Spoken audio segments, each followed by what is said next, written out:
Yeah, that'll get us.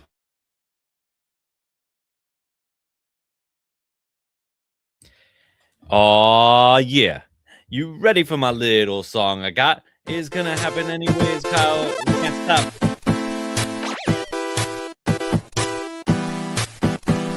But this time for me, for you, Paneloids, baby. Paneloids, baby. Yeah. Could you hear me this time? So it seems like you muted yourself in preparation for me muting you, and I didn't, because I saw in the little tray down here your lips moving, and there was no words. Ah, you little sneaky Nope. snake. I just did nothing, and it worked out better for me. You did it. You figured it out. You figured out how to ruin my day. That's what you did. So, welcome to Paneloids. I'm your host. My name's Pierre. We have Jeremiah, and we also have Kyle. No Cora this week, but he might be in the chat potentially. He might be here, might be listening. Cora, if you're in the shadows, we love you. But welcome, Paneloids. We are live every Wednesday at 7 p.m. Eastern Time, breaking down the biggest comic book news, rumors, and of course, the new comics for the week. I'm Pierre, joined by our producer Kyle and special guest host Jeremiah. That's it. That's all we got. Let's go into it. Let's get into the books that we read this week because it's going to be a long hour, said Kyle before we hopped on. He did that. He prepped us, and I'm prepping you. Absolute Batman number 17 by Scott Snyder, Eric Senade, and Frank Martin. Can I just say the artwork on this book was incredible. This might be on par with the Bane book, when Bane, like the big fight. This was incredible. I loved everything. So this introduced Poison Ivy into the Absolute universe. And can I say that it's my favorite Poison Ivy? I don't read a lot of Poison Ivy, so I was going to say, two Poison Ivies, so... No. So I know Kyle knows a lot of Poison Ivy. Kyle, how did you feel about this Poison Ivy? I don't know if her name should be Poison Ivy, because Poison Ivy is a plant-based name, and she's got, spoilers, DNA from all over the place. All spliced together. She has become something more so. Not human. Kind of took a Swamp Thing kind of aesthetic, where it's like, is there even anything left of Pamela in there? We don't know. So essentially, and the way I took it was, she's not just the green. She's the green, the red, and the gray. Because you got zombie-looking, mind-controlled plant monsters that have some teeth from animals and such. So Scott really tipping his cap towards Alan Moore by including the red and the gray. Well, no, it wasn't noted, but that's how I'm taking it. That's how you're feeling about That's how I feel. Yeah, it wasn't noted, but I mean, Snyder played with the green a lot, so it kind of makes sense that it's... Yeah, he basically took Poison Ivy and was like, hey, let's do more than just plant stuff. And that's the Absolute version. Do me a favor. Break down the green, the gray, and the red for us. For someone that doesn't know DC. So, Avatar: Last Airbender? Just the elements. It's just like... the red is all the animals, like life. Okay. The gray is death. We got the green, which is the green. And then the new one, the blue, which is water. For the lack of better words. Not as familiar with the blue quite yet. But they constantly fight and battle each other to keep peace. And homeostasis. Yeah. So the gray is the Fire Nation. The gray is the Fire Nation. The red is more of the Earth Kingdom. The green is more of the Air Nomads. And the blue appears to be the Water Tribe. Yeah. Yep. And now for people that don't know Avatar: The Last Airbender, can you break that down a little further? Gray is the bad guys. Red is the okay if we have to. The green is we want to be the good guys. And the blue is, can you please stop picking on us? Yeah. Okay. That's pretty fair. That's actually pretty good explanation of that. I can see what you're saying with that, Kyle, because the zombies, was that a new thing for Poison Ivy? Does she ever do that ever in any other I mean, book? they looked very zombie-like at first, but then they turned out to be not so zombie and just pure horror monsters that could just I loved it. shapeshift, I guess.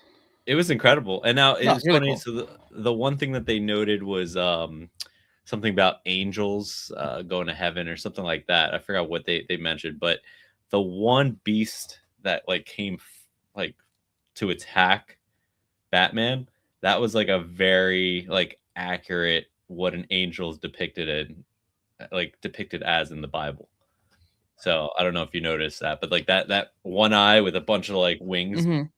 that's how they like actually depict angels, not the angels that we ever really see. Yeah, I'm not caught up on the Bible. I'm a few issues back. I'll have to. Bible-fied. Woo! Where's John when we need him? Two Genesis. I'm going. So I do want to note, because I know, Pierre, you were excited about the chainsaws. There was a little bit of yes. a Chainsaw Man vibe we got. There's Yes. a Clayman variant covers cover. getting in trouble So the cover, by Clayman. $300 on eBay. Really? Oh my god! It sold out on Clayman's website within minutes. I don't know how many there were. I think they were going for like 500. 80. So that I missed that one. I'm pretty upset. I missed that one. I didn't, Kyle. I didn't miss it. You absolutely did, because You got it? there's no Nope. way. There's no way Mine's without coming in me the mail. that you even had a chance. Okay. I'll no be way. showing it next week. Next week Yeah. on what we have in the closets.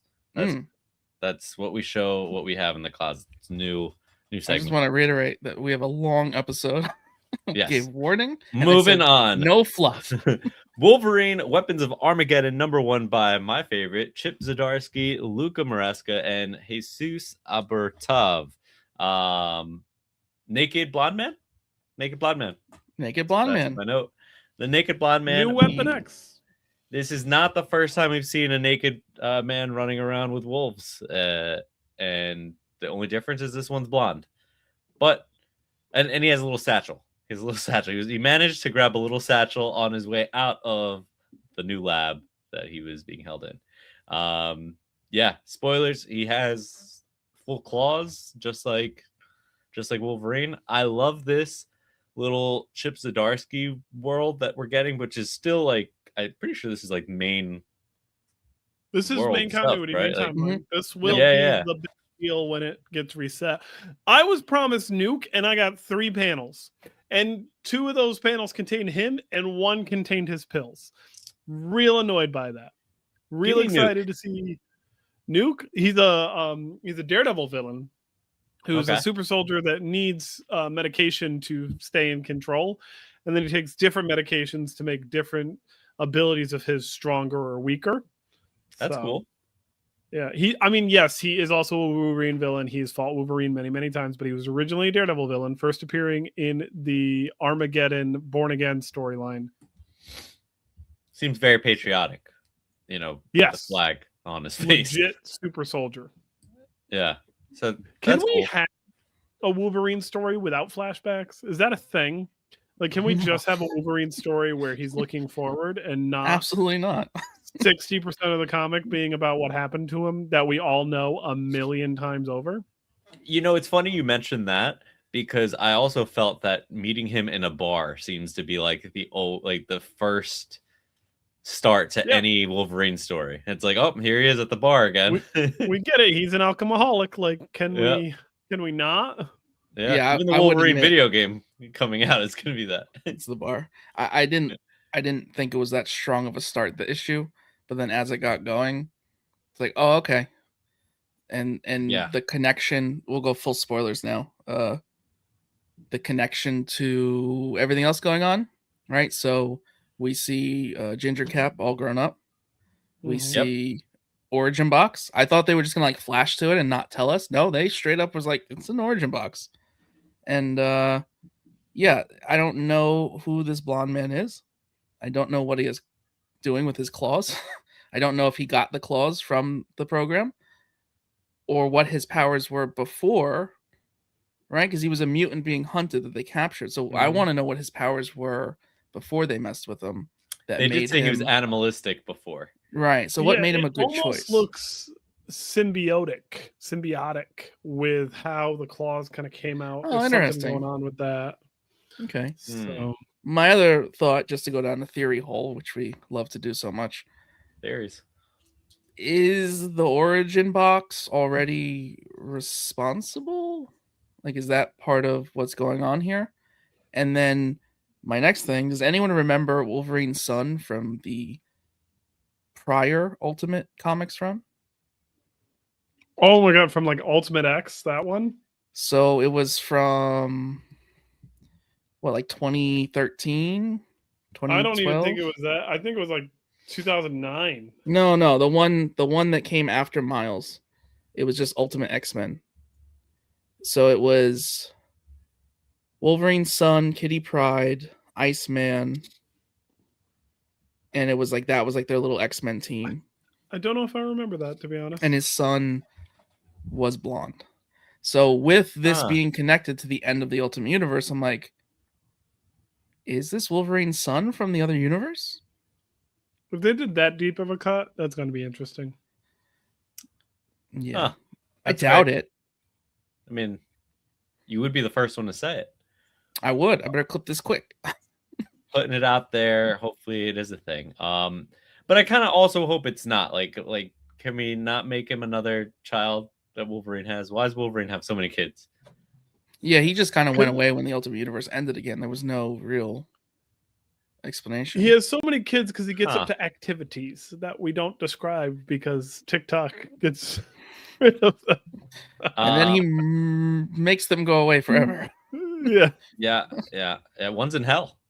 One's in hell. Yeah. So that's his. But thing. of all of them, that one deserves it the most. He deserved hell. That, I mean, he was, yeah. He had that coming. So, the next Marvel title that we picked up was Ultimate Spider-Man number 24 by Jonathan Hickman, Marco Cicchetto. I said that wrong. I know I did. No, got it right. Okay, we're winning. This should become a new drinking thing. David Messenia and Matt Wilson. I liked it. I liked the fight scenes. I liked how crazy it was. I'll let you guess when I stopped liking it. When everyone survived. No, it was when everyone started talking a lot. There was a lot of boxes. And it was all just It's about a Mary final Jane. issue. They have to wrap up so Yeah. much stuff. Yeah. They just wrapped up the love stuff too much, and I just didn't want it. They're just like, all right, well, it's Mary Jane and Peter Parker and their little loving family thing. I'm like, See, all I right, like that. well. It was like, Did at you? the end of the You day- liked that Peter survived? He's a dad. It was a dad.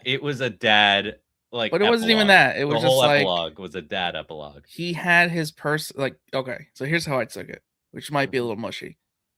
Oh, here we go. 616 Spider-Man gets his powers and then finds people, right? Mhm.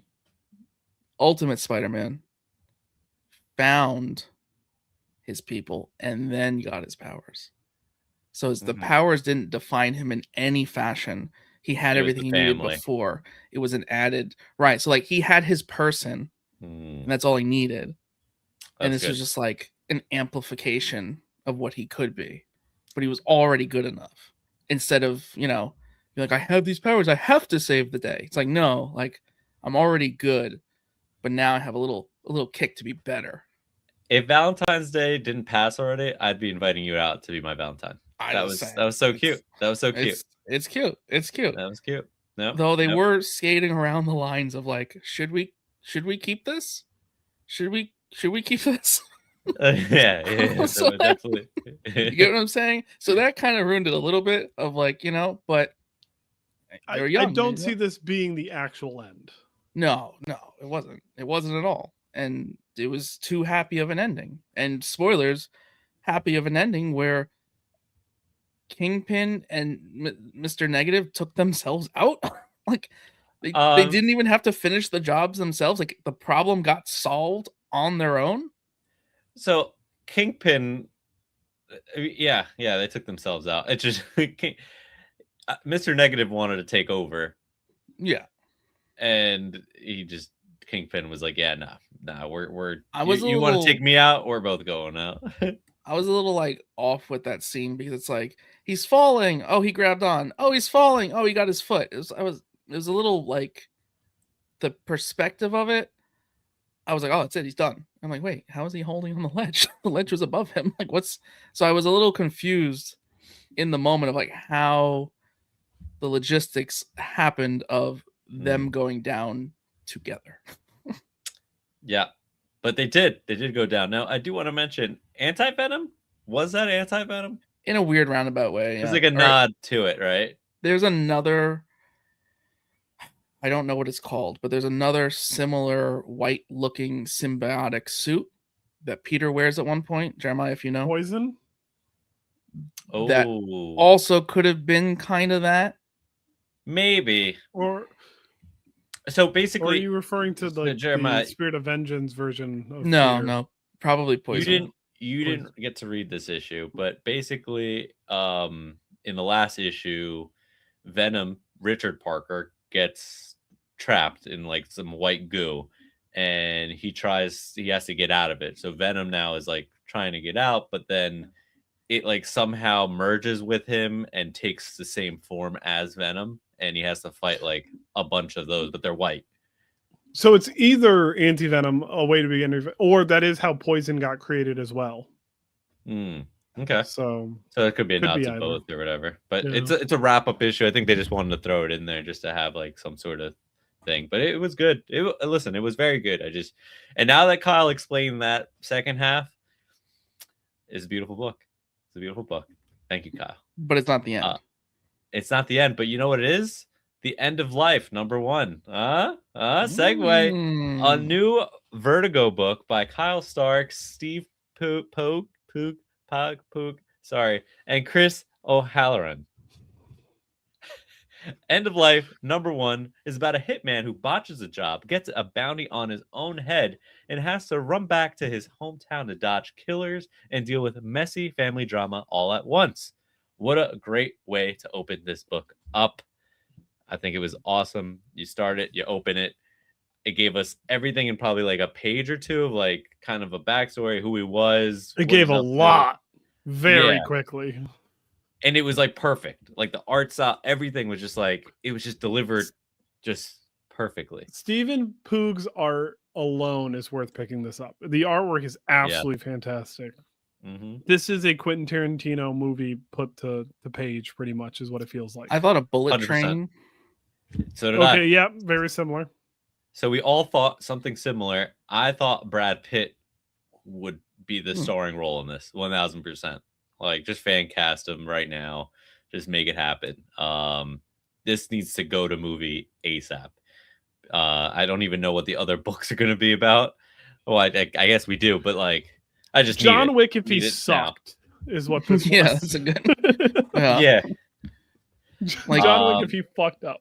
Good at the job part, but like bad at the being a decent person part. Yeah. Like he's not likable at all. No, it's like your typical, like, I don't know, finance bro, hitman guy. Yeah. Like it's he's great. I love it. I can't wait to read more of it. Vertigo's got a pretty strong start so far. They're coming in really hot. Coming out swinging for sure. Yeah. I'm excited about these books. So pick this one up. I think this is a speculation book. Like this is going to be something a lot bigger, I think, like without a doubt. So the next up, which was also wild, Dungeons of Doom #2 by Benjamin Piercy and Philip Kennedy Johnson. So #1 was wild. This one really pushed it. Like, I'm surprised this wasn't Red Band. Because it was very like crazy. Like the first few pages, you see people get ripped apart from inside out. Like it was very, very graphic, but very cool. So if you've read the first issue, basically they're going through the dungeons of Doom after the aftermath of the last event, and everyone's trying to get a piece of what's in these dungeons because they all know that there's like a bunch of like cool shit down there. So we got the one hammer from last issue, which we now have a name, right? Shkev Semi.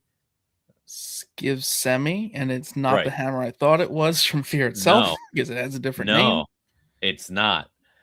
Which Disappointed about that. Which could have been cool, but I think it's interesting to see what this is going to be.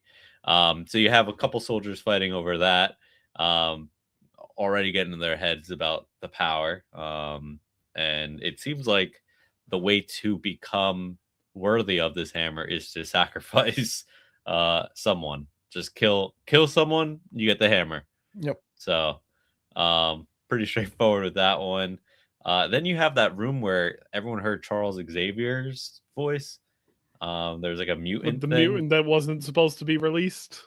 Yeah, and it seemed to like, I guess like they unsewed his mouth and he spoke into the one guy. He started tripping out one of the soldiers, and I think he saw what's that guy's name? Brother Voodoo? Maybe not Brother Voodoo, but it might have been his brother. What's that guy's name? Brother Voodoo's brother? Doesn't he have a brother? Jericho Drum is an only child. Okay. There's someone else that's like magical. It was like in the Storm book. I don't know. All I know is there was a magical being. He saw a bunch of flashes, and then he broke someone's face, and then he was inside out. Like, it was pretty quick. It was like within like two panels. He went crazy, killed someone, and then he himself was inside out. It's the best way I can This is describe why it. we don't unsew the mutant's mouth that was sewn shut. Yeah. They said don't touch it, and he's like, okay, and he touches it, and don't touch it. It's very comical how it's like you go into the Dungeon of Doom knowing it's some pretty heavy artifacts, and it seems like they just send a bunch of idiots. Like no one is conscious of how bad the things are, and instead of just like taking them and running, they're messing with them. Like they're playing with them there, not outside the dungeon, but in the dungeon. And it just is. This issue was way stronger than the first, in my opinion. I think the way that they paced the stories and like it followed up each part from the first issue, but it said to itself, yeah, this part doesn't need 15 pages. It needs 2 pages. And the fact that each part was its own length that was necessary, I think it was great. It kind of makes up, I will say, for some of the mishap of the Doom event, because everyone I've heard that stuck with it is just like, I don't know what the point of this was. This kind of gives it a point. Like this is helping it have a pretty solid point. Mm-hmm. The skull-shaped fruit, spoiler, that's really cool. Like that's a nice new part of the lore that we have our Batman messing with. So let's break that down. So last issue we were introduced to Umbra, who is our bat Wakandan, right? So that's his praise to a bat, lives in a bat cave, and he broke into the Dungeons of Doom to find this herb that is skull shaped, similar to Black Panther's herb that you can. I don't actually know. Does that give him powers? So the best way to say it, I'll read the exact quote from the book. The heart-shaped herb allows you to travel to the ancestral plane, but the skull-shaped herb brings the ancestral plane to our world. Yeah, a little flippy flop. Not very good. But if you try to bring someone back from the dead, dangerous. Very dangerous. Yeah. And during this, while he's eating it, his Umbra bat person is talking to him in his head, and he's like, "You want to see your wife again? You gotta eat this. Eat it. You gotta eat it." So I don't know. I thought Umbra was like a good guy, and now I'm like starting to like question what his intentions are here, and I don't think it really is a good thing. And like you said, these people are coming into this dungeon and dabbling with things that they shouldn't be dabbling with. And just So- killing They, each other. they really Yeah. picked the weakest links to go in there. It's very bizarre. Yeah. Very bizarre. Yeah. Seemed like Yeah. an important mission. Yeah. I thought Umbra was going to be like a lot bigger, but it seems that I think Umbra is going to really cause a lot of issues here. Yeah. So, yeah. And then Red Hulk. Anti-hero Panther is okay though. Yeah. Yeah. Like, No, I think I'm I okay think with that. Wakanda needs a lot more, and I think this adds another layer to it. So I'm excited for that. What were you saying though, Kyle? You were about to mention. Oh, just Red Hulk, just his presence. Yeah. In this and in the next book we're going to talk about, Red Hulk's presence is pretty cool. Like, he's a cool villain. I don't know how else to say it. Like, I don't think I appreciated him as much until these two issues. I was like, oh yeah, no, he's kind of evil. Like, he's pretty evil. Like, we knew he was bad, but like, I always thought like getting the powers, they try to redeem him, partly because of the Hulk smash cartoon. I thought like, okay, they're trying to, do like they always do. Like, a villain gets cool and they try to make him cool. No, he's almost the worst. Yeah, he is pretty bad. So yeah, so the next book, I think it's cool. So this book, Dungeons of Doom, they're all underground, and this next book, Captain America #7, you see what's happening above ground.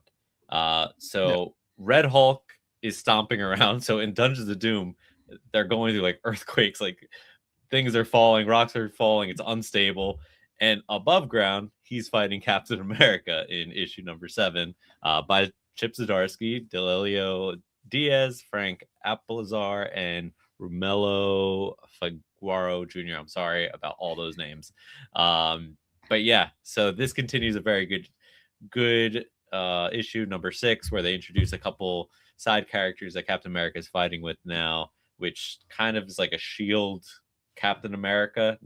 We had a new Captain America who's run off with PTSD and he's gone, and now we see him in Wolverine. Mhm. This Captain America is full government agent, has a shield, throws it around, and then he has some other guy that like fights with him. I don't know either one of their names. Kyle, I'm gonna let you. Hopefully, I feel like one of their names is like Shield, and then one's Charles, and yeah, I'm not sure. I don't think they're gonna stick. They're not sticking around for long. I don't think it doesn't. They seem may like be there to die. For being honest, Yeah. Like, purpose. I feel like one will of be them there. is getting split in half. It's gonna happen. Yeah, and it's gonna push Captain America over the edge, and he's gonna go full rogue, and Yeah. But it's good. I'm enjoying this way more than I thought. I think that these three books that we just talked about pair nicely in a weird way together, where, like you said, directly but also indirectly, where one kind of set up the other one, and that one's kind of connected to the ultimate event that's about to happen. So they're all kind of pair nicely and are connecting elsewhere, but not too drastically where like you have to read everything. No, and I appreciate that. I'm really You could pick any of these books up and not necessarily need any of the others.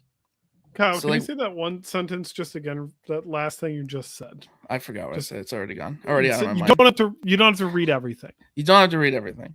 But Okay, you have to read I want most you of to it. hear yourself say that though. You have to read at least 14 because there's 14 clips I need till next Wednesday. Just 14. Next book is White Sky #1 from Image Comics by William Harms, Jean Paul Mavinga, I said it wrong, and Lee Low Ridge. I believe people should go by first names. I'm just gonna put that out there. Next, William, Here we Jean go. Paul, and Lee. This is spicy. This is exciting. So, before we even get into this, right?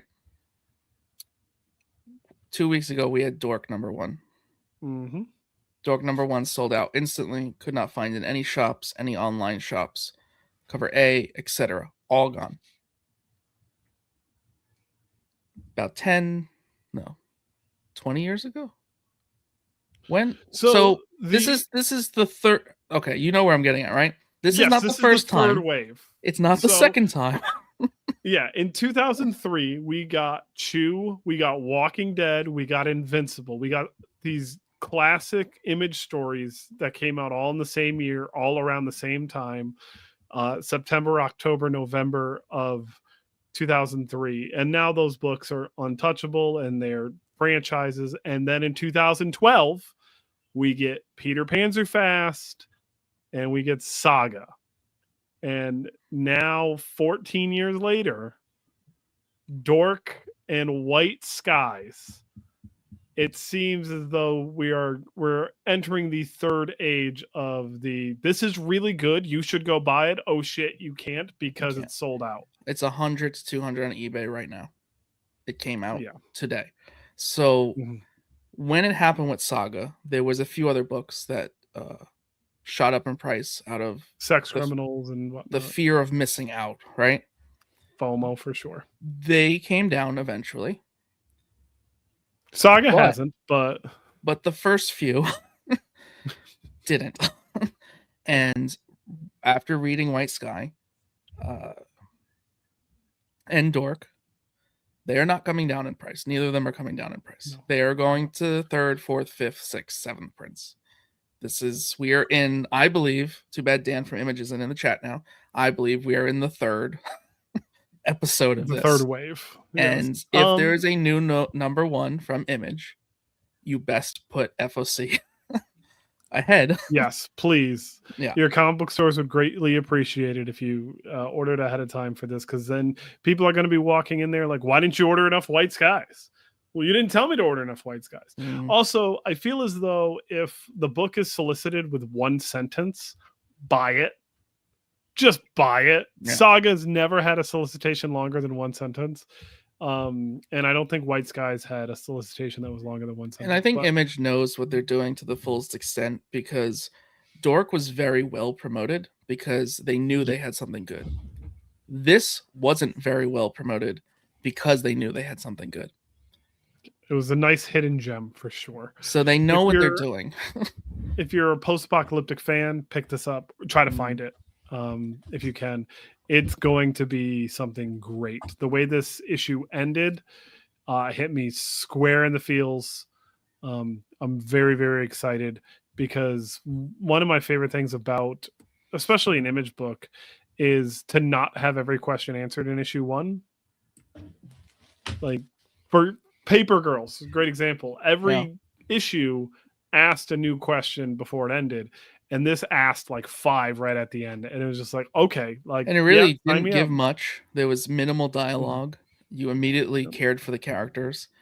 And like you said, spoiler, we don't know what these demon creatures are. Because the way that they protected themselves, assault circle? Like it's running away and then assault circle. Yeah. And they describe these demon things as catching you as worse than death. Yes. And everything in the path is burned. The weather changes when these things show up. Snow in San Francisco, like very. Although, very is San Francisco north enough to get snow? I'm not 100% on that. But yeah, we are in the third wave. We are in. We're calling it early. But two in a row. Yeah, 2 number ones in a row. The next number one, I promise you, the same thing's gonna happen, even if it's not as good. For sure. Definitely go find White Sky if you can. Damn. I wish I got either one of those issues. Speaking for everyone that didn't get those issues. Moving on, New Avengers number 9 by Sam Humphries, Ton Lima, and Rain Barreto. This continues from last week. It ended last week where we got a tease of a bunch of beasts. It looks like a gang of maybe 2 or 3 clones of beasts, and it ended up being a lot more of them, but very weak. They crushed them very quickly, and they even make jokes of that, which is funny. They're like, damn it, should have made them a little stronger. But yeah, I continue loving this. This is basically, for anyone that hasn't followed it, should pick it up. It's, I guess, your Suicide Squad or your Thunderbolts team, made up of Carnage, Winter Soldier, Black Widow, who else? Clea, Wolverine, and Wolverine, but not Laura Kinney Wolverine. Just be specific. Yes. I think that's everybody on the team, right? Carnage. That's Carnage. Namor. Namor Namor's on it as well. Yes. Yeah. Fun little issue. Ends with a really cool thing. We get a hand. All right, so let's talk about the hand, because Jeremiah, this is where you are rather important. I Hide your hand. have an idea, but I think I'm wrong.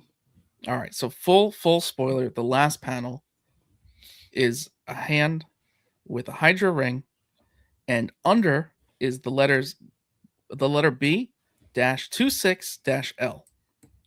So Jeremiah, is there any my significant guess issue? is it's Baron von Strucker.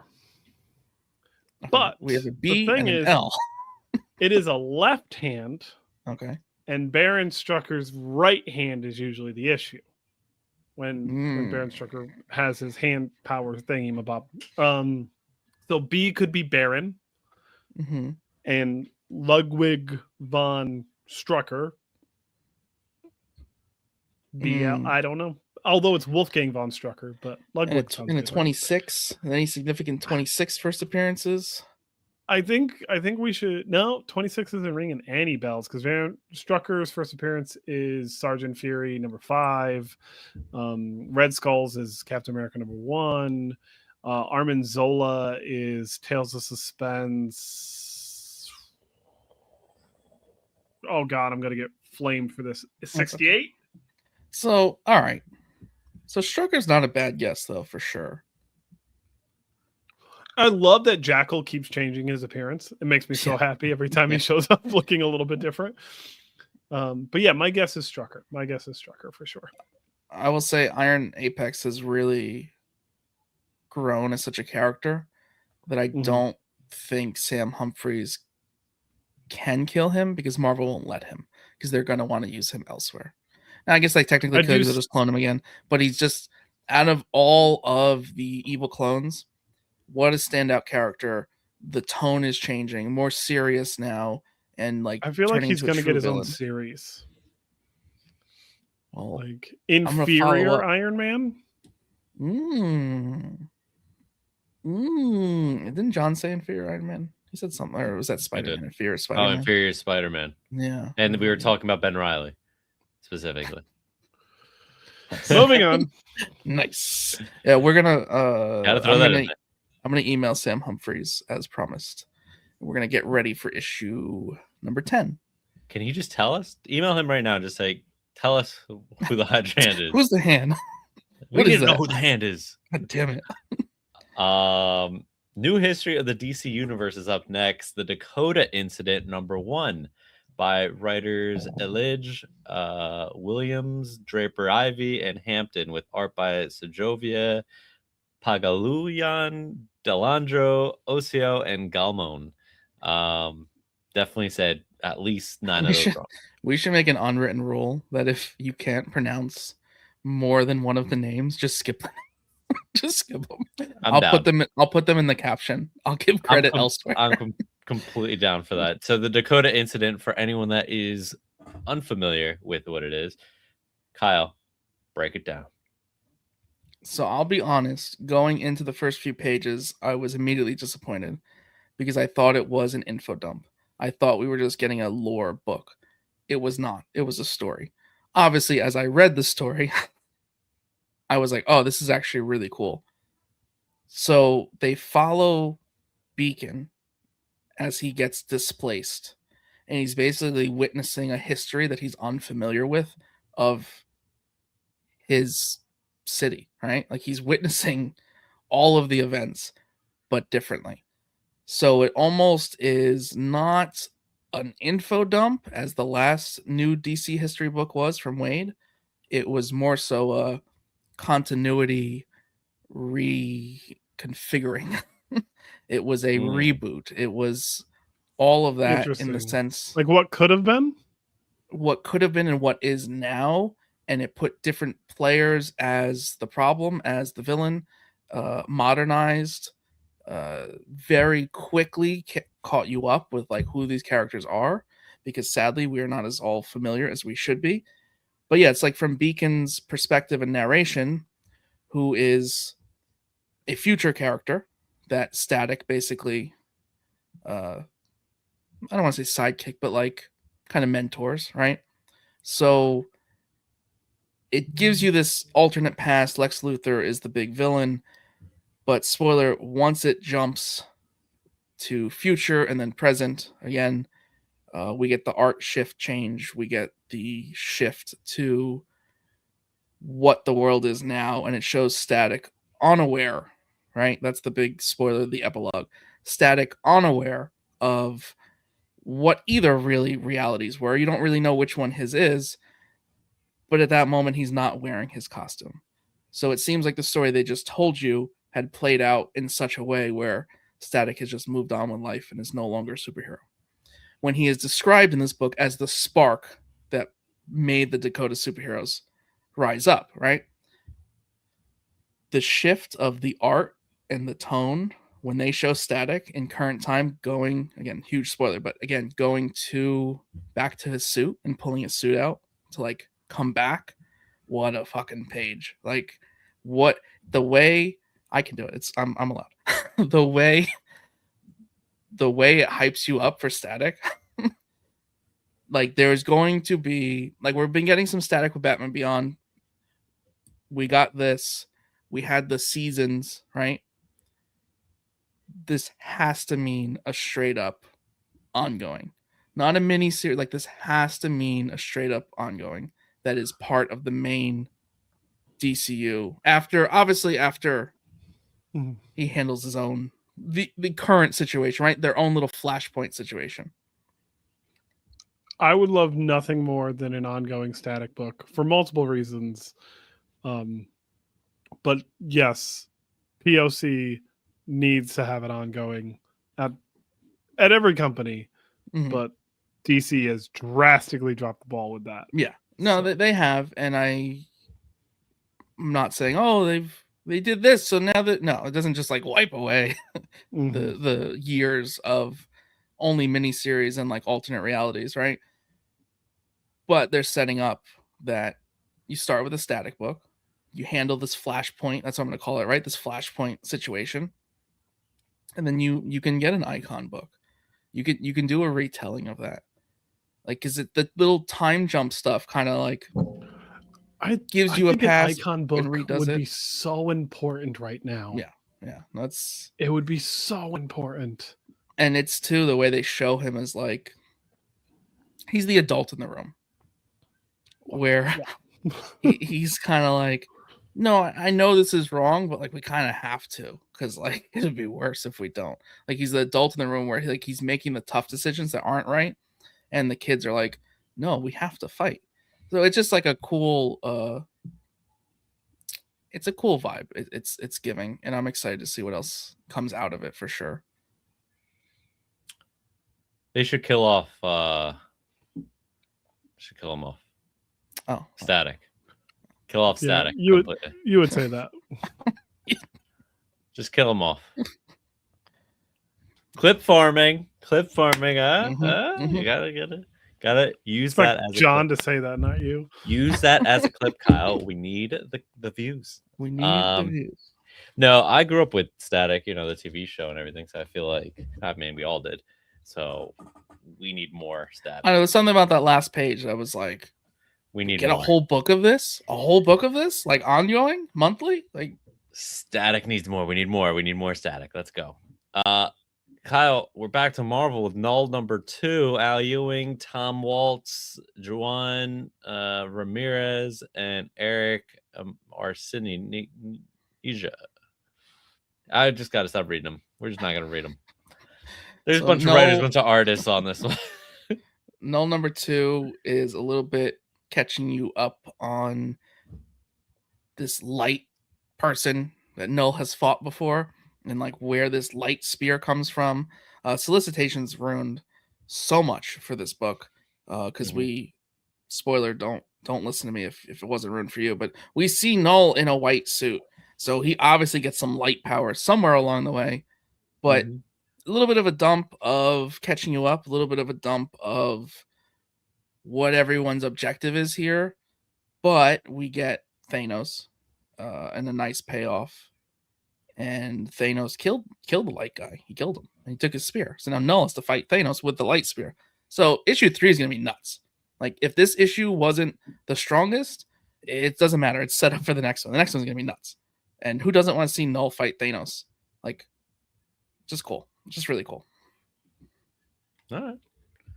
Yeah. We'll definitely pick this one up. We got Generation X23 by Jody Hauser. Japako yeah, done. Bunch of people. We got Jody, Japako, and Eric. There you go. Yep. So I think I'm the only one who gave this a shot. I almost didn't because I know there was a very good Wolverine run before this, and I kind of was questioning if I needed that. I didn't. It was an easy jump in point. You have Wolverine, and you have Scout, which is not the name she should have, but Scout. And spoiler, they kind of uncover another Weapon X program. Only this one seemingly is more so based around her. So there's a little bit of a flashback showing you a character that is a time manipulator. And she Wolverine story with a flashback? What? Exactly. And you have Wolverine seeing like this old mutant that has this time powers, which I don't know if she's a new mutant or not. I assume she is, at least new to this book, but not to the flashback. She wasn't new. And they do a little time whatever, and then you're like, oh, the Weapon X program is based around X-23, not whatever Logan was. So it's an interesting take, and it's interesting that this is going alongside, like it released the same day as Armageddon. So like it's almost like its own little pocket situation. So I liked it. It doesn't connect at all, but I will definitely read the next one. Interesting take for sure. All right. There we go. We also got It's Jeff Meets Daredevil #1 by Kelly Thompson. So I will say about this book just as much dialogue that was in the book. It's very cute. It's very fun. Very clever. It's Jeff. It's exactly what you expect. It's Jeff stories. He's just doing little shenanigans. Doesn't want to take his pills. Doesn't want to, go here, go there. Doesn't want to flush the toilet. It's fun. All ages fun. Gwenpool's in it, so Jeremiah would like it. Fantastic. At least Daredevil's definitely in it. So for the first part, that was the purchase price. Probably the least amount of panel time. He doesn't wear a Deadpool costume and a Daredevil costume at any point. He does. Oh, and then he's Jeff's lawyer. No. Does Jeff? Oh, is Jeff? No, Jeff wears a dolphin costume, and he gets a rash. Just for shits and giggles and funnies. HeroClix still exists, and they have a new Venom set dropping next week that has a Jeff Venom figure in it. So I will say, and this will lead into our next segment where I'm going to just vomit words from my mouth. Yes. There was somewhere an exclusive HeroClix. And I was not able to get to that somewhere. There was security and there was walls, and I could not get to it. But I was trying for you. I haven't played that game in so long, but I mean, it's still interesting to kind of look back on it and see what's coming out. It was a Daredevil one. Fuck. That was deserved.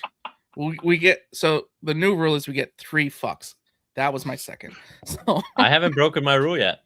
I have said a bunch of names wrong, but I haven't broken the cursing. That counts. You messing up a name is the same. It still takes away from the counter. No, that's wrong. But yeah, damn. Okay, all right. So set me up here.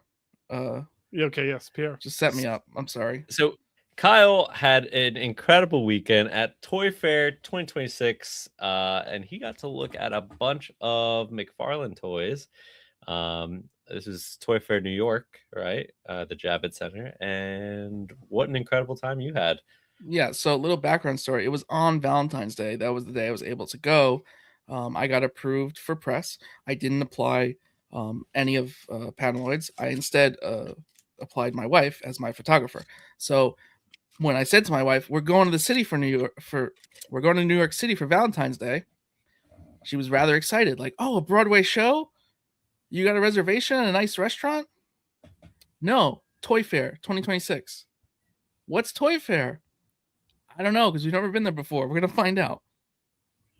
So this was an invite-only kind of situation. This is not like civilians can buy a ticket to go in. You have to be press, exhibitor, or something in between, distributor, someone in the business, right?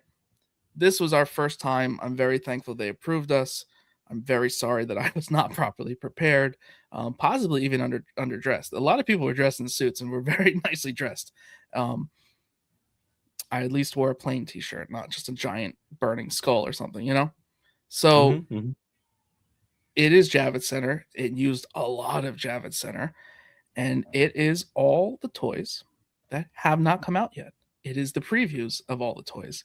And when I say the previews, I wasn't allowed to take pictures in most situations. I didn't have appointments in most situations, so I couldn't even get into the booth.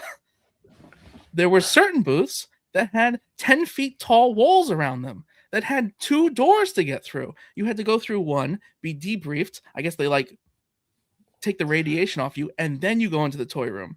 So a lot of places couldn't take photography. A lot of places were completely closed off to the public, and a lot of places were appointment only.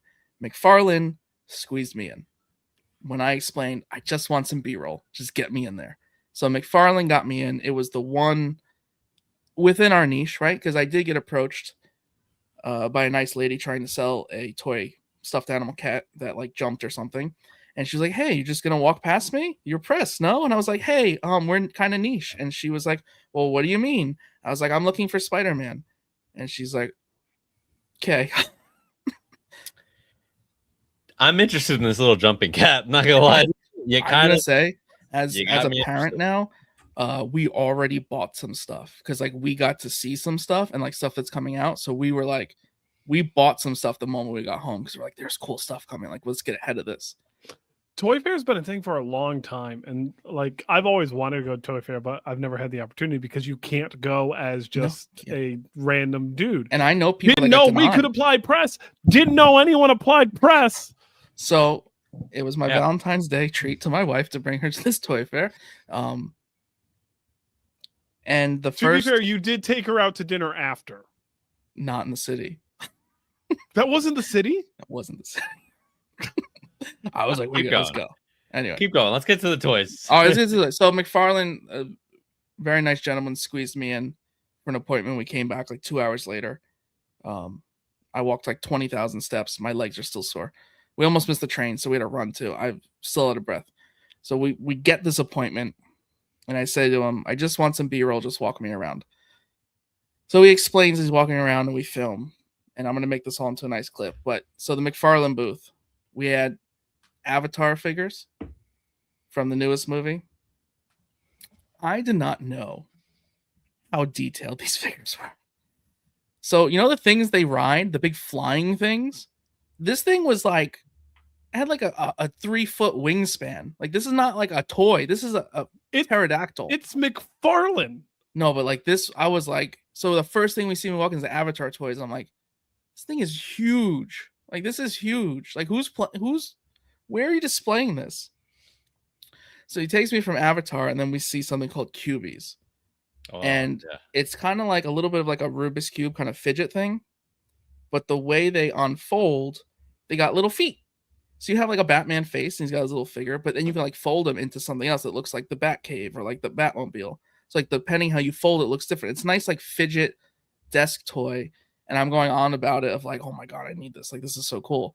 And the guy's like, yeah, no, it's like for kids, you know. I'm like, no, it's not for kids. Like, that is for my desk. Like, that is something that needs to belong on my desk. You're like, never mind. I wanted that for my daughter. That's what I wanted it. So that's a new thing they have coming out. Another thing was Q Fig and Q Max. So they recently acquired the rights, but they're these like, I would say like 2 to 3 inch tall, like cartoon style figurines or like statues even.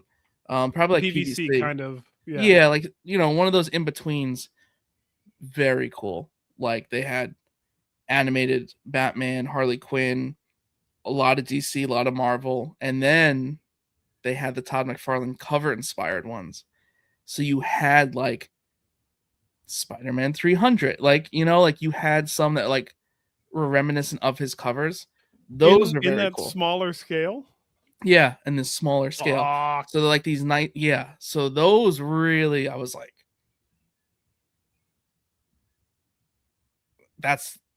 I don't want to say that that's going to be like a big thing now. Like I don't want to say that this is going to, but statues are expensive, and these little guys are really cool. I could see these being like a big thing along with the cubies. I think the cubies are going to be There's still probably going to be a $20 to $30 price point. Yeah, is but my guess. Yeah. So. Oh, I'm sure. So that was the one thing I realized as press I failed at. I didn't ask any questions. I was just like, "That's really cool. Like, I want that." And they're like, "Okay." Like, not at any point was I like, "When's it come out? What's the price?" None of that. I didn't do any of it. I was just excited. I love how to this see guy it. had all that like queued up for you to ask, and he's just like, And I'm like, no. "Oh, moving on." I'm like, what else you got? So then we saw the DC multiverse, the normal 7-inch line. Obviously, that's gonna wrap up contract wise. There was some DC Direct stuff. So we had 1 in 3 scale busts. They're like, okay. All right, I'm gonna just come right out with it. Mhm. I was on my phone just now. No, we know. I'll admit it. We heard. Yep. I was looking up QBs. I was looking up QBs. Did you find them? I did find them. I might be interested in Right? a QB. I'll be honest. That's what I was doing. I was looking Okay. it up. You can't mention all these toys and not expect me to look up at least one of them. So just keep going. So I saw some more Todd's mods. I saw these PVC busts. There was a Batman Beyond one, but what was really unique about that one, the way it was cut, there was no emblem. So it was cut around the emblem. So it was like a hollowed out part. So there was no red whatsoever. Very odd choice. Because they could have done the emblem in there. Put a red No, light it was in there? just I don't know. It Yeah, was but odd. It's a QVC. I mean PVC, so you can just stick one in there. But the way it was cut, I'm telling you, it was very unique. Very odd choice. You would think they would have like made the emblem emphasized, and it was just not there, as if it was like plucked out. And like nothing on anyway. Some really cool DC stuff as far as like the statues and the sculpts. But then we got the Page Punchers. So Page Punchers was exclusive to DC. Now that DC's going away, Page Punchers spreading out, right? So they have a deal with IDW. There's going to be Ninja Turtle ones, and they're already brands. starting to come out. So they got the Sophie Campbell ones in Target right now, and I'm trying not to buy them. You should buy it. Because they gave me the appointment. No one else did, so you should buy it. But yeah, then there was merch. I got to see all the Spawn DC pins, and a lot of them are like like comic covers, which is nice to see. So it's like it's not just like to sell the action figure, like it's like to the comic, right? There was t-shirts that were toy photography t-shirts. That's cool. Like toy photography is like a big thing. Like we don't realize that's like a whole other part of all of this crap that we're into. ACBA, articulated comic book art, toy photography. Yep. So there's shirts. There's shirts of it. Pretty cool. More Spawn figures, of course. Blind bag construct minifigs. Like the normal kind of minifigs you build. Getting some of those. Marvel. So there's more Marvel stuff. A lot of Marvel Rival stuff. Like really highly detailed, like statues. 1 in 10 scale, like 7 inches tall. They're doing keychains, bag clips. Bag clips are like the new thing. So of course you're getting bag clips. But the Doom figure specifically, Again, you'll see it in the clip, but like the Doom figure. And then of course there's some anime, Demon Slayer, Bleach. They've had the licensing.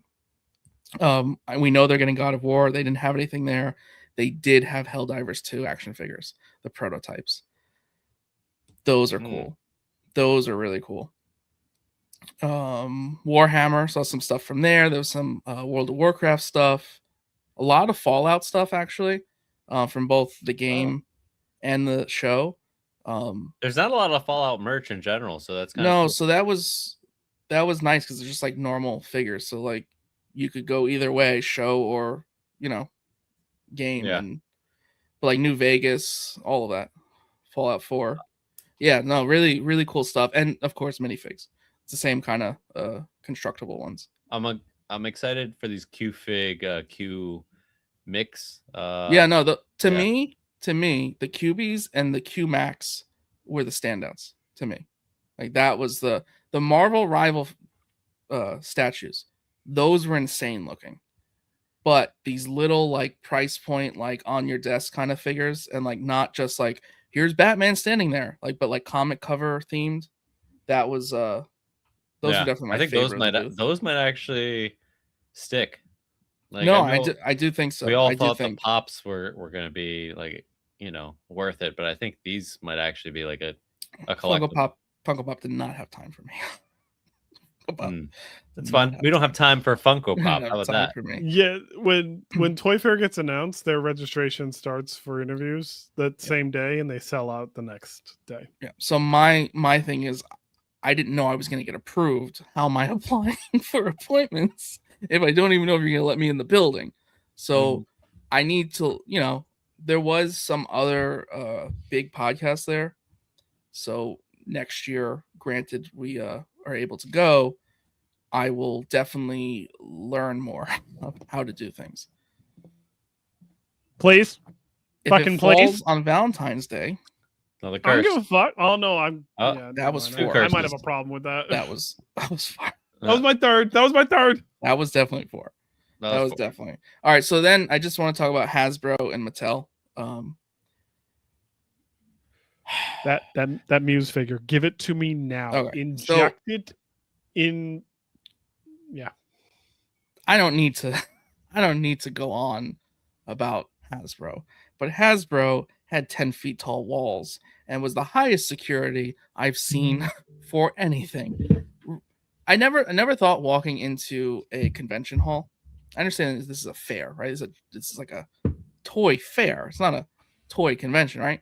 But I never thought walking into one of these buildings for this kind of booth situation and having security and iPads and double doors and 10 feet tall walls. Behind those walls, what I learned from my cell phone, not from being in person, the Daredevil Muse figure is insane. The Iron Spider Prowler figure is insane. Professor Hulk, bunny slippers that are removable. There's also going to be a Funko Pop of that, by the way. But my biggest takeaway from Hasbro, with all that being said, Hulkbuster Punisher. Oh my god! We are getting the Iron Punisher. Yep, the War Machine Punisher. Yep. And I saw that. I think the price point's wild though for it. Oh, I didn't see what it is. Oh yeah, I mean Legends have become kind of ridiculous to begin with. Like what used to be $10 is now $30 if you're lucky to find it. No, it's like $35. Yeah. And that Muse 2-pack is going to be $70. It's Muse and Bullseye. It's going to be $70. I've already pre-ordered it. It's really nice, though. It's a really nice figure. Yeah. I only need the Muse. I don't need the Bullseye. As much as I love Marco Cianciarulo, I don't love that version of Bullseye. So, no, I like Muse that one. Is so good. Muse is so... Well, you can have a loose one because if you do get it, you're just going to keep it in the damn box like a maniac. So. Yeah, I'm gonna have to pre-order that. So the last bit of Toy Fair, unless you guys have questions, of course, because I could talk about dollhouses. Well, you didn't. And toning boxes. So, so Mattel is getting DC. So there was the classic costume Batman, Superman. There's a nice Jon Stewart, a Batman Joker variant. There was some stuff for the younger. I don't know, maybe like early, early action figure, like that weird stage of where it's like, can I have a real action figure, or is it like for an adult and I'm displaying it? That in between action figure, they had a Batmobile that the hood splits apart, and in it is a motorcycle with Robin, and it's like a highly detailed, huge Batmobile, and it just like pops open, and then Robin can shoot out in his motorcycle. Is it meant for younger? Didn't ask price point. Didn't ask price point. No, man, ask price point. But it was very, very cool. Where it's like, I know it's meant to be played with. Like, this is not a display figure, but that is a pretty detailed, pretty cool Batmobile. That's kind of what I got from all like the pictures that I saw for Mattel figures. Like everything kind of felt more like kid bait, like toys you actually play with, not like Mattel is display. Mattel is doing something that, this is my theory. It is doing something as the mindset of a number one. So yeah, they had the Magic Collector series. So yeah, so they're getting the rights, and they're starting with very basic figures. A basic Batman, a basic Superman, not even specifically any version of the costume. And why? Because there's collectors out there who'll be like, oh, it's the first wave. Like, I have to go buy the wave. I think that's just what they're doing. They're just going to get all the characters out, all the main ones, and then we're going to start to see a little more heavier stuff, right? Yeah, that's pretty accurate, I think. Oh, where were you? Look so at Dan, that. You need to rewind. We've been doing this a while now. You need to rewind because we talked about White Sky, and we also went on a rant of how there's somewhat of a resurgence happening with for everyone books selling out on day one and going on eBay for $200 within literally 4 hours. So it's happened before, and it happened before that too, and I think it's happening again. I think you guys are doing it again. So the next image number one, pre-order it now. For everyone listening and not viewing what just happened, Kyle just saw Dan in the chat from Image Comics. So that whole little conversation was specifically to Dan, Image Comics. And with that, let me just quickly jump to collection acquisition / show and tell. This is the only. Oh my god! So I thought that was Jeremiah's. No, and I'm sad now. So I will say, sadly, this was eBay, but I will say this was a $35 price point on eBay. What? Isn't that like 2 now? Yeah, I saw it for someone trying for 3. So I'm rather proud because I don't plan to flip this or do anything else but to get it signed, graded, and put on the wall behind me. So I'm very proud of that. Kyle, not flipping something. Not flip. I don't do that anymore, okay? I don't do that anymore. I thin the stack sometimes. I thin the stack. The wall only has so much room. No, but for real, I want the Stegman cover, obviously. That one's my god, expensive. Yeah. I supposedly have a cover A. Supposedly. That is supposedly going to be a 9.6 or greater. That I got for $75. I won't believe it until it ships. Fair enough. I did a pre-order. I don't believe it till it ships. Dork third printing announced today. Perfect timing. Ask if I'm surprised. Go ahead. I'll take that right out of the nerdy news. Yeah, no, it is so great. And I was saying this too before.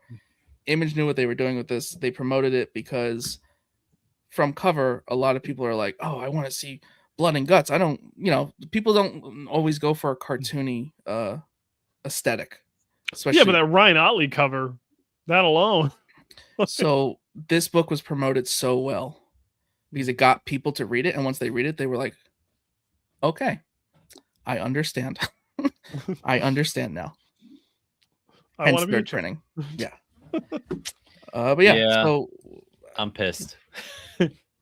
More pissed because I wanted that cover.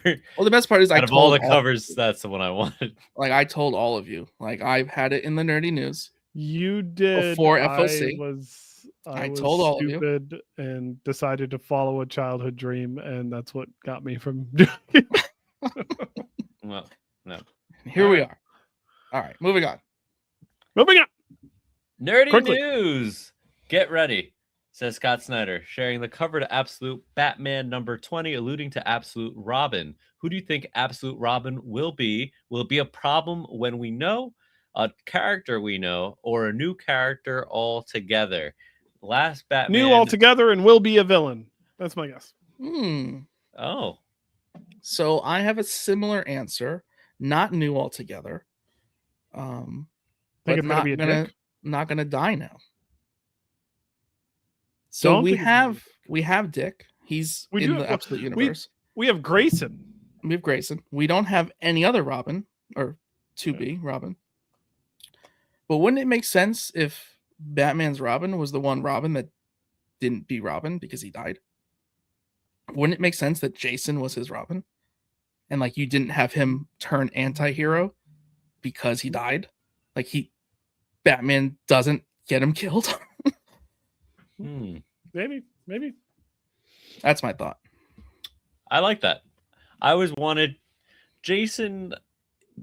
Unfortunately, as much as I love him as a character, has, I don't know, like it's Red always Hood has not been written very well in a long time. Yeah, Not- thank not you. in a- Thank not you in for a saying while. it. Not in a little You while. said it a lot Yeah. nicer than I was trying to find a way to say it nicely. So thank you. And even like with the last debacle, like Yeah, that didn't when they help. pulled it, I don't believe they pulled it for political stuff because that wasn't probably at all worthy of being pulled for that. They were just like, yeah, this think is they pulled not it going to 'cause it be was good bad. anyways. It's Yeah. not going to be good anyways. Let's just get it off. It just wasn't good. It wasn't good. So I would like to see that, and I think he belongs in this universe. Like, Yeah, a I mean, Jason Todd, Yeah, Robin. that's what I think. He definitely has Yeah. that Omega energy. Because we already right? have a Red Hood because it's Harley. Yeah. Right, that's her So gang, right? Jason being Robin and just being Robin makes sense. Yeah, I like it. All right. That's my Let's go. guess. Or it could even be Harley, because we saw Grayson. It could be Grayson, or it very well could be a brand new character. Because New character is a villain. That's my guess. what is DC gonna do to try and compete with Image Comics #1s? First appearances. Are they going to pump him up with Bane's Venom? Your dog thinks so. Yeah. That dog. dog's My like, "Yeah, dog's I excited agree." about that one. Moving on, Dark Horse Comics drops 3 Zach Kaplan titles this year. June 3rd, Only the Savage Are Left, #1. Later, the Smart Division #1 with John Pearson, and closing the year, Kill All Immortals 3, the final chapter. Zach, if you're watching or if you hear this, this is an invitation. John, don't think we forgot about you either. We'd love to I've have got a you back. package in the mail coming from John right now. Yes, looks pretty nice. Uh-oh. Looks pretty nice. Yes. Uh-oh. Yeah, so Zach I'll be Kaplan showing you obviously is after having a this. big day with Dark Horse. We Yes. obviously are going to talk to him about all of these. Yep. And we will obviously bring John Pearson for when we do. So yeah, I'm going to check some FOCs. I know it was just announced, but we will time it accordingly. So absolutely expect a Zach Kaplan interview in the coming months. And More- definitely a John in the coming months, whether or Yeah. not it's Oh, in yeah. line Oh, with yeah. this. Ma- John's got maybe so much stuff two. coming out, so- Maybe he's there We need for one not for the Dictionary other. again, and I want John to be a part of it. And then Sam Humphries, we obviously are going to talk to him again. So those are the two We got a upcoming bunch. interviews. Do you know who else we should talk to again? Terry Moore. Terry Moore. Speaking of Dark Horse, Pierre. More Dark Horse news. We have a new Terry Moore imprint bringing a hardcover of Strangers in Paradise. So Terry Moore bringing the majority of Abstract Studios to Dark Horse is what it sounds like. So we're going to be getting a bunch of reprints of some classic Strangers in Paradise. Probably Echo's going to be reprinted. It's going to be a lot of fun. Terry's work is absolutely wonderful, and I wonder if Dark Horse is going to like go the extra step and color it. I'm really curious if that's the course of action. Is we're going to get like a Walking Dead Deluxe, but it's going to be Strangers in Paradise colored. It's going to be Echo or Rachel Rising colored. Like, that'd be fun. That'd be really fun. It's a great way to make me spend more money on shit I already have. And I you feel like love they're doing going that. to, though. I feel like you're onto something. Yeah. Yeah. So That's good. Screen time. The Mandalorian and Grogu trailer. Kyle, are you talking about the trailer from the Super Bowl? Is that what we're talking about? Or there's another trailer. I think the one that came out a few days ago was slightly extended. Okay. Regardless, I didn't see it. Okay. So I can't ask you. Do you know what's going on, Pierre? With Like, I don't recall how the last season ended. That we're now in this new situation. Is this just like a they story flew up within? together into the sunset. Right. So now this is the sunset. They're in the sunset. Like, this is the honeymoon. This is just like another adventure. This is just like That's it. So it's not necessarily a conclusion to what we had. It's just more of it in a movie format. Yep. Okay. Another adventure. I mean, it looks fun. I'm not gonna More lie. Grogu, more Mandalorian. Grogu looks can good. jump around now. He can He drink has at the bar. Jump around. He has a little floating bassinet that apparently is like super speed. Yep. Yeah, he could do adult stuff now. He's a full adult. He's 500 plus, 500 years old. He's not a child. No, he's still a child. He can drink. He's just a child. He could drink. He was sitting at the bar with. He was having blue milk. Okay. We don't know what's in that blue milk. Fun fact: Martin Scorsese is officially confirmed to be cast as the voice of Ardinian. Does everyone know who Ardinian is? Yeah, Not a clue. Not a clue. But it's cool. Did you ever think Martin Scorsese was gonna cameo in Star Wars? I figured all this stuff was like beneath him. You know, like this isn't real cinema. I think he's changed his tune. Yep. Let's go. Rumors, baby. This is my favorite segment. Tim Drake Robin solo comic series is reportedly in development from writer Matt Fraction. What does that mean? Matt Fraction's Batman is here to stay. That whole run and everything that he's going to create is here to stay. They're giving more. The last issue had Tim quit being a Robin. Just because of the hazards it was causing on the happiness he has found, right? It's just from that alone, it's like I finally found something here. Like, could we not do this? So the fact that a solo comic is rumored to be happening makes you think, who's the problem? It's not being Robin, it's Batman. Batman's the problem. So I do think that there's a possible story arc here of Tim Drake being a better Robin as the main character, not as a sidekick, and kind of proving that in a Nightwing fashion of just like, I'm telling you I'm quitting, but I'm not actually quitting. I'm just going on my own because I'm better off. They're breaking up. They're breaking up. Yeah. And then they're gonna bring the band back together at the end. No. Yeah. Never. Calling it now. He's gonna need Batman in some sort of situation. Yeah, he's gonna get stuck, Joker. and Batman's gonna come and save his ass. I hope it's the other way around. Joker has him trapped in a factory. Tells Batman, "Hey, I have your Robin," and Tim Drake gets killed, and we have a new Red Hood. No. All right. New Star Wars and Marvel crossover comic is reportedly in development, written by Mark Miller. Thoughts? My thought is Jar Jar Binks and Deadpool. I hate how well Millar would write that. Like, you just saying that made my blood boil for a second, because like that's 100% what could happen, and Millar would definitely be the one to do it, and I hate it. Or give me Jeff the Landshark and Jar Jar Binks. So my input is I would hope it's more in lines with Planet of the Apes Fantastic Four than in lines with Deadpool Batman. Yes, okay. I agree with Kyle there. but I fear as though it is going to be more the latter than the former. See that, and I get that because they want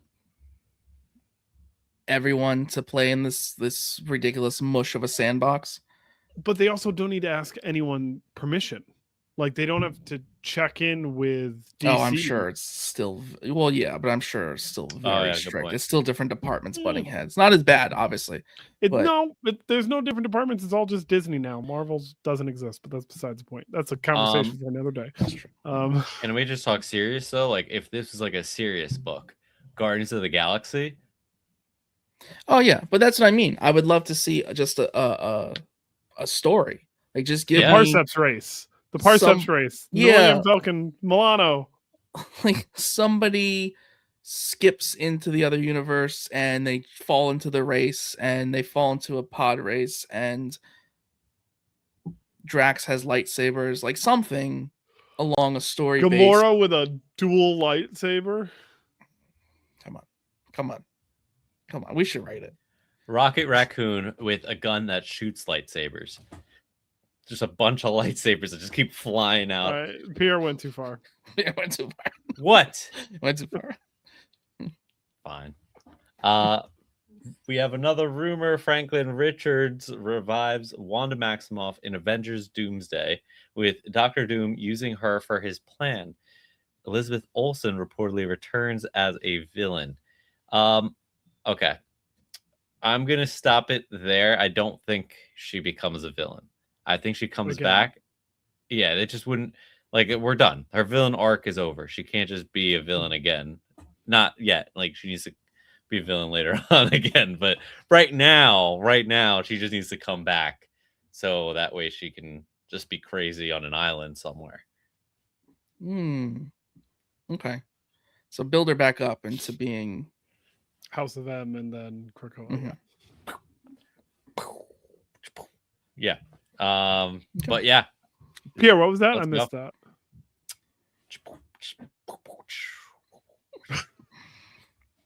Yep. You got it. You guys, you know what's happening. Jason Momoa has been cast as the lead in the live action Helldivers movie. I don't think I care about this movie at all. So I kind of feel like, isn't it just Edge of Tomorrow? Basically. Bunch of, yeah. Okay. Jason Momoa, hear me out. Make this fun. Put Jack Black in there. Come on. We've seen Minecraft. How successful was that? Let's do it again. Run it back.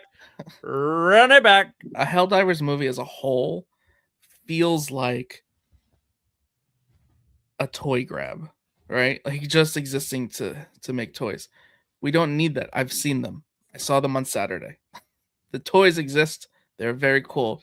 We don't necessarily need the movie to get the toys. I don't know if by the time this movie happened, if the hype would still be there, because you would need Helldivers 3 by then. Yeah, there's a movie that it was like a funny parody movie that came out like years ago. I forgot what it was, but it was Starship Trooper. Yeah, isn't this? No, Starship Troopers is not a parody movie. Starship Troopers is legit. Yeah, Well, but it's got comedy, a though, wasn't it? satirical. Yeah. It's a satirical. Yeah, it's got a satirical style. aspect to it. Which is kind of what like if you watch Helldivers and how it opens up and how they're always talking about the planet Earth and how they, they're here to save democracy. Like it's just, I don't know, it just feels very like funny. So maybe I see it. And don't they both have giant bugs? They Bug do aliens. Yeah, you're right about that. You see what I mean? You see what I mean? Yep. Okay. I don't want to see what you mean. I don't want to. Yeah, you got it now. That's it, guys. That wraps up Paneloids Comic Books and More. If you're watching on YouTube, hit subscribe and move yourself to the mobile version, because this version you just see our heads and they're so giant. But on the mobile version, we look normal, like normal humans. You could actually see my hands. It's cool. It's like going to IMAX theater to see everything in our rooms. You can see a cool thing that I have over here that Pierre has not noticed yet. You're not allowed to have that in your room. What are you doing with that? What are you doing with that? You don't want to go to the mobile version, guys. You don't want to Is go. that stolen You don't- valor? You don't want to see what's in the side of his room. It's very alarming. If you're listening on the podcast apps, follow the show and leave a review. It helps more than you think. And go check out our recent interview with Alex Segura. Full conversation is up now. Guys, buy the t-shirt.